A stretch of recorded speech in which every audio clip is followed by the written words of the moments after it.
नमस्कार दोस्तों, बहुत बहुत स्वागत है आप सभी का। दोस्तों आज की इस वीडियो में हम आपको बताएंगे कि दोस्तों कि आपको आर्बिट्रेशन में जाना चाहिए कि नहीं।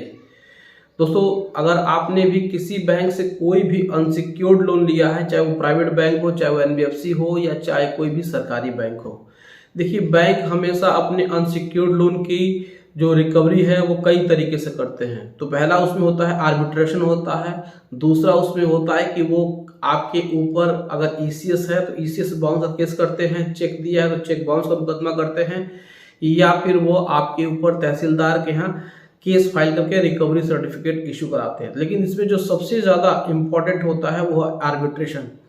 अब आर्बिट्रेशन में क्या होता है कि दो पक्षों के बीच में एक आर्बिट्रेटर होता है, यानी कि आपके और बैंक के बीच में एक आर्बिट्रेटर होता है जो एक प्रकार से न्यायिक व्यवस्था के रूप में होता है और जो दोनों पक्षों की बातों को सुनता है और अपनी फैसला देता है, यानी कि अपनी फैसले में वो बात ये कहता है कि किस में क्या करना चाहिए। लेकिन आजकल इसका सबसे ज़्यादा मिसयूज एनबीएफसी कंपनी कर रहा है। वो किसी भी ऐसे एडवोकेट को जो उनके पैनल का ही एक वकील होता है, वह उनको सैलरी भी देते हैं और उसी तरीके से वो उन्हीं से आर्बिट्रेशन कराते हैं।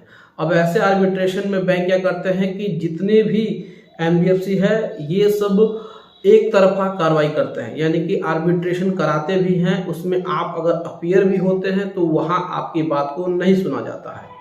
तो ऐसे कंडीशन में जब भी आपके पास आर्बिट्रेशन की नोटिस आती है तो आपके मन में एक भय उत्पन्न हो जाता है कि हमें इस आर्बिट्रेशन में जाना चाहिए या नहीं। अगर गए तो क्या होगा, नहीं गए तो क्या होगा। देखिए गए तो भी कोई फायदा नहीं है, नहीं गए तो भी वही है। कहने का मतलब ये है कि बैंक का जो भी आर्बिट्रेटर होता है वो बैंक के पक्ष में ही फैसला देता है, बैंक की ही बातें आपसे करता है, वो आपको धमकाता है, वो आपको कहता है कि अगर आप पैसा नहीं देंगे तो हम 420 का मुकदमा कर देंगे, हम आपके ऊपर 420 में बहुत सारी चीज़ें हैं कर देंगे। इससे आपके मन में एक और डर उत्पन्न हो जाता है कि यहाँ पर हमारे खिलाफ ही मुकदमा हो जाता है। तो ऐसे कंडीशन में हमें नहीं जाना चाहिए।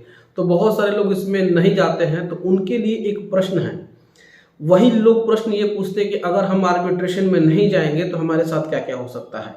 देखिए आर्बिट्रेशन में अगर आप नहीं जाते हैं तो कोई दिक्कत नहीं होगी, क्योंकि एक आर्बिट्रेशन जो होता है वो दूसरे शहर में होता है, दूसरे राज्य में होता है, वहाँ उतनी दूर जाना आपके लिए संभव नहीं है, आप उतनी दूर नहीं जा सकते हैं। तो यहाँ पे आपके अपने पर्सनल प्रॉब्लम है, और भी प्रॉब्लम ये है कि आपके पास अभी पैसा नहीं है। तो जो उस आर्बिट्रेशन में एक आदेश पारित किया जाता है उस आर्बिट्रेटर के द्वारा, तो उसको बोला जाता है अवार्ड। अब उस अवार्ड में आपके ऊपर अनायास लीगल चार्ज, अनायास पेनाल्टी, अनायास जो इंटरेस्ट होता है वो सब लगा करके एक बड़ी मोटी रकम आपके ऊपर रिकवरी के लिए वो लोग आदेश पारित करते हैं। अब ये जो अवार्ड होता है वो आपके सिविल कोर्ट में आता है। सिविल कोर्ट में मुकदमा दाखिल किया जाता है कि इस व्यक्ति के द्वारा इतना लोन बैंक से लिया गया और उसको सही समय पे नहीं चुकाया गया, और इस व्यक्ति के विरुद्ध जब आर्बिट्रेशन किया गया तो यह व्यक्ति नहीं आया और इसके खिलाफ हमने एक अवार्ड पास किया है, ये आदेश पारित किया है, इतने रुपए की रिकवरी हमें चाहिए। तो ऐसे कंडीशन में सिविल कोर्ट से आपको समन्स आते हैं। तो देखिए जब आपके पास सिविल कोर्ट में अवार्ड के अगेंस्ट में कोई भी समन्स आए तो आप उस समन पे अपीयर हो जाइए, वहाँ पे आप एक एडवोकेट कर लीजिए। अब उस एडवोकेट के माध्यम से आप अपना एक आपत्ति पत्र फाइल करिए, जिसको बोलते हैं ऑब्जेक्शन एप्लीकेशन। ऑब्जेक्शन एप्लीकेशन में आप अपने सारे सबूत लगा दीजिए कि आपने कितना पैसा पेमेंट किया है, कितना पैसा आपने लिया है, क्या क्या चीज़ें बैंक ने करी है। तो यहाँ पर आपकी भी बात को सुना जाएगा, बैंक की बात को सुना जाएगा। लेकिन यहाँ पर ये जो केस है वो साल, 2 साल, 3 साल तक चलता है। तो इसमें आपको घबराने की बात नहीं है, क्योंकि जितने पैसे के लिए बैंक ने अवार्ड इशू किया है उतने पैसे का ही होगा, आपके ऊपर देनदारी नहीं बढ़ेगी। सबसे बड़ा प्लस पॉइंट ये है। तो इसमें आपके साथ सेटलमेंट हो सकता है। तो आप माननीय न्यायालय को बता दीजिए कि हमारा स्टैंड क्या है, यानी कि आप क्या चाहते हैं। तो आप जब बताते हैं कि हमें सेटलमेंट करना है तो या तो कोर्ट के माध्यम से वहाँ सेटलमेंट हो जाएगा, एक समय दिया जाएगा दोनों व्यक्तियों को, यानी दोनों पक्षों को चैम्बर में बुला करके वहाँ सेटलमेंट हो जाएगा, या फिर इसमें आपको कोर्ट के बाहर लोक अदालत के माध्यम से सेटलमेंट करने का आपको सुविधा दिया जाएगा। तो यहाँ पे आपको डरने की बिल्कुल ज़रूरत नहीं है कि अगर आपके खिलाफ कोई भी आर्बिट्रेशन बैंक करती है किसी शहर में, किसी दूसरे राज्य में, या फिर ऑनलाइन करती है और वहाँ पर आप किन्हीं कारणों से नहीं जा पाते हैं, तो यहाँ पे आपको डरने की ज़रूरत नहीं है।